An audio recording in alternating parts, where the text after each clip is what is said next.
Sources claim that Lil Durk pled not guilty to more severe charges today, including allegedly plotting to attack Quando Rondo during his court appearance. The hearing for his detention is scheduled for December 12th. Lil Durk was arraigned in Los Angeles today after being moved from the Miami Federal Detention Center after his arrest on October 24th. Following the most recent OTF Jam incident, Durk was forced to change prisons. Durk's life behind bars hasn't been typical according to reports. He's been interacting with those who have offended him personally. Hypno Caro's new song, Free Smirk, has Durk speaking out to the federal authorities over the phone for the first time since he was imprisoned. However, another incident involving OTF occurred just after the news was released. Officers found Jam hiding in a crib just outside of Atlanta, according to sources. Jam was disciplined for leaking information on Durk. Durk's situation worsened when a photo of Jam's hiding place appeared online. In his M for Hire case, he is now facing additional counts, such as conspiracy, utilizing interstate facilities to accomplish the crime, carrying and firing guns, and having firearms used in the crime. Some of Durk's lyrics, including "Look on the news and see your son screaming no, no," were found to allude to Quando Rondo's live response to the event in a court file leak. The court even displayed these lyrics to prove that they had access to the place or Addy and knew where to go. Rapper Brick Baby may be connected to this since he said in an interview that if Durk had ever asked, he would have given him his location. Why is that? Then it's people like, you lined up somebody from your hood. Like, listen, I didn't. But at the end of the day, what's wrong with giving my friend the address? Oh, this is my boy. He lost his boy who did. It could be an accurate 9 times out of 10. And had he had to ask me, I probably would have been if he even asked anybody if this is even true. But 9 times out of 10, like I said, can I leak a bar? Sure. I wondered if he had made the call right then. Unfortunately, it seems like Durk didn't cap about a single lyric in his songs, which will cause him problems in his case. The feds also revealed a new Instagram live from Durk on the night LPO passed away.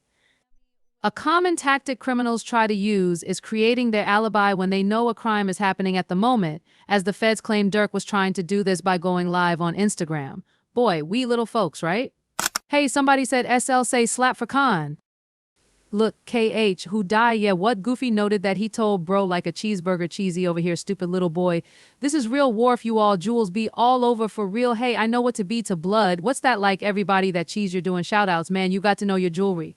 Like, if somebody wants me to give him a shout out for some jewelry, I make sure Y is in that vault. Durk even chuckles at a remark that tells him to slip. Prosecutors claim that Durk thought it was amusing that he had OTF members perform the act while he was live on Instagram. However, a new video has been added to the court case featuring an interview with Lil Tim, who committed the act against King Val. Tim says the whole thing could have been prevented, saying things like, "I was just protecting my little brother." How did you feel when you finally discovered that it was King Von? I thought, damn, if bro did that stupid __. He would still be alive last night. That's how I felt. But I thought, Shane, no, I'm the type of person I am. I'm humbled. I do not know any disrespect to his mama saying to him like that, because I could easily get on that type of stuff and be clout chasing like I'm not on that type. I'm humble, but they never pop that off at the end of the day. That would never happen like that. Lil Durk's lawyer said on Twitter that, because he was accused on federal charges, attorneys anticipate him to reach a plea agreement for a reduced sentence, since, with the Fed's 99% conviction record, bringing a federal case to trial only works out 1% of the time. Attorneys point out that Lil Durk may not have an option. Lil Durk may be given a warning, either snitch on a plea bargain or face the possibility of never being seen again. There have been some concerning claims that Durk warned an accomplice implicated in a kill plan not to schedule any flights under identities connected to him in his iCloud data, which were accessible to federal investigators. The colleague used a credit card directly linked to Durk to buy the flights. Despite this, to exacerbate the situation, the FBI established a link between the suspect and Durk by following a video of King Von shopping for jewels. That's not all, however. Prosecutors disclosed that OTF Jam had collaborated with the federal government, notably when he wore a wire while chatting with Durk on Instagram. What happened to D after waiting on the end to get your metro? Jam was seen in his jacket, checking that everything was in its proper place. Jam and Durk had a long history together in addition to being deceived. This betrayal was much more personal because Durk had handed Jam $50,000 when he left jail. After being released from jail, Jam was arrested again on a firearm charge, which has led to a bleak turn in the scenario. However, he decided to turn and become a government informant on Durk and OTF rather than serve time. Durk had been helping Jam despite everything, providing him with a car and a crib within the last 12 months. There is no denying Durk's devotion, but it's evident that Jam's actions have worsened matters. Supporters of Durk are shocked. A lot of people are wondering, how is this possible? How could your brother be so disloyal to you? The streets can be cruel, and this instance demonstrates how swiftly someone may turn on you despite all of your assistance and trust. Bradford Cohen, Durk's defense lawyer, thinks there is still hope despite the seriousness of the case. I'm hesitant to say they have a slam dunk case on Durk Banks, he says, displaying caution yet confidence. They still have a long way to go to establish the plot against him. Don't have them associate my name with any flights they're taking, Cohen replies, pointing to a text message. Although it's undoubtedly not a good look, Cohen contends that it's just one text and doesn't give enough evidence to establish the case beyond a reasonable doubt. At best, it is circumstantial and much more work has to be done before this case is resolved.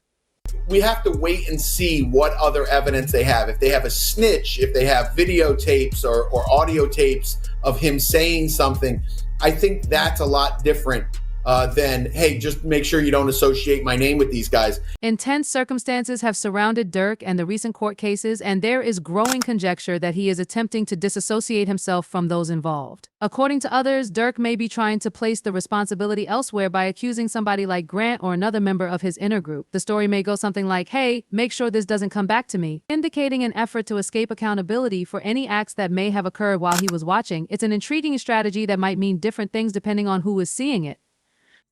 The main issue, however, is whether they have a strong case against Durk Banks. These kinds of legal disputes are more complex. Defense lawyers are experts in putting their clients' cases in the best possible light.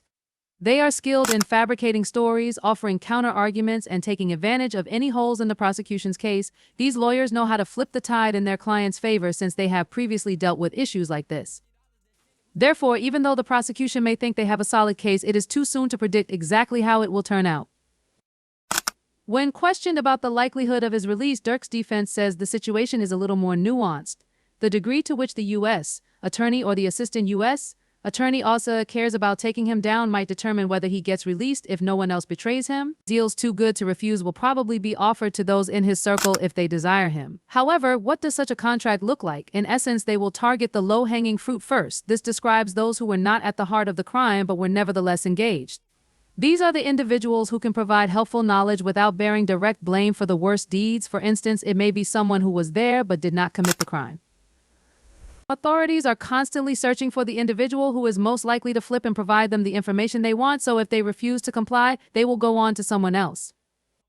It's important to remember that this lawsuit involves more than simply money. Indeed, financial considerations may play a role, but so can issues of influence, power, and professional growth. We now see a complex network of incentives extending beyond just monetary benefits. An interview with Brick Baby, who has been outspoken about Durk's purported role in the whole matter, was one of the more intriguing pieces to surface lately. You can't say Durk ever slid for King Von anymore because they got Lil Pab, he said boldly. This was a clear shot at Durk, suggesting he was no longer the devoted person many thought him to be.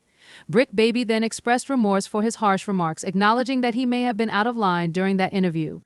It's become evident as the investigation progresses that this goes beyond the conduct of a single individual.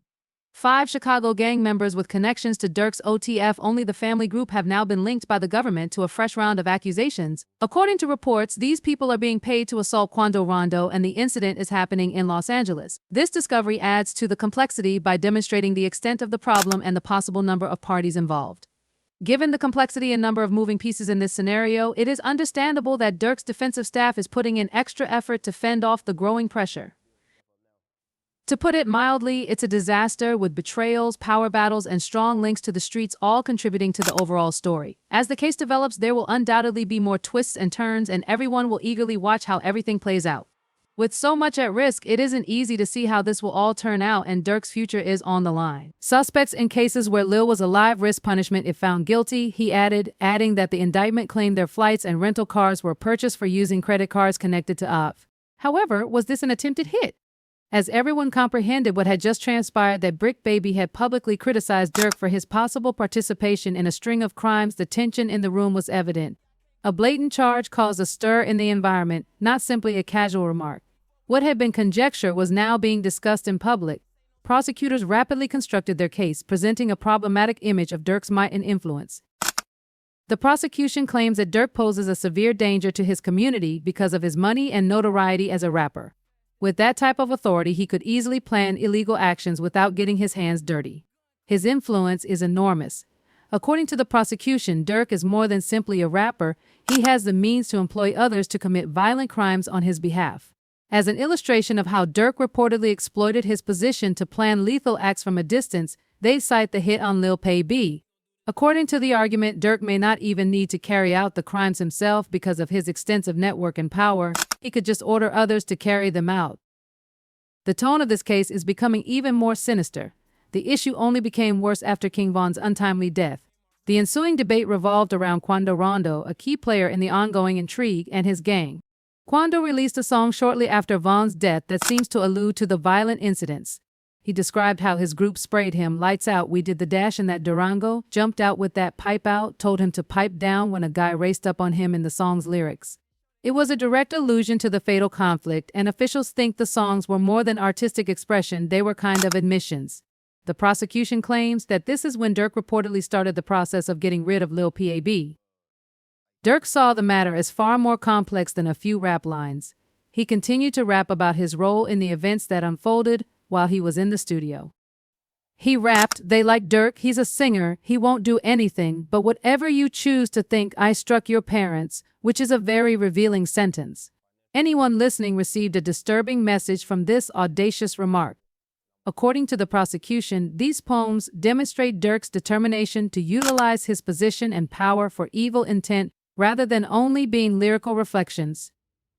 Given his standing in the music business, Durk is said to be more than capable of planning acts of violence behind the scenes while disguising himself as a rapper.